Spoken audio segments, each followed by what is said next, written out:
Depuis la création des premières centrales nucléaires civiles dans les années 60, l'un des problèmes majeurs a été celui de leur démantèlement. C'est une opération longue, complexe et coûteuse. La première phase est celle de la mise à l'arrêt de la centrale. Les combustibles sont déchargés, les circuits vidangés, 99,9% de la radioactivité présente est normalement éliminée. Les installations sont mises hors service, mais restent en l'état et sont placées sous surveillance pendant une certaine durée. Le démantèlement proprement dit intervient dans un deuxième temps. Les équipements et bâtiments sont nettoyés et démontés, sauf le bâtiment réacteur lui-même.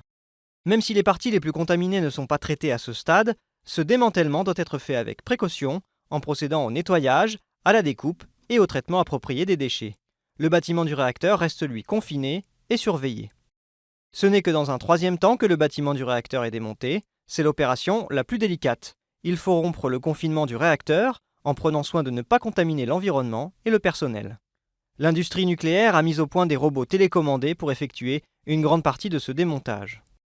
L'opérateur français EDF estime que pour une centrale nucléaire de 4 réacteurs, un démantèlement de niveau 2, c'est-à-dire hors démontage du réacteur, entraîne la production de 30 500 tonnes de déchets non conventionnels, 20 000 tonnes de très faible activité, 10 000 tonnes de faible activité et 500 tonnes de moyenne activité.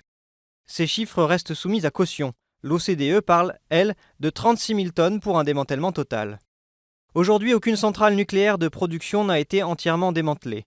La totalité de la procédure peut durer, en fonction de la stratégie adoptée, de 25 à 100 ans.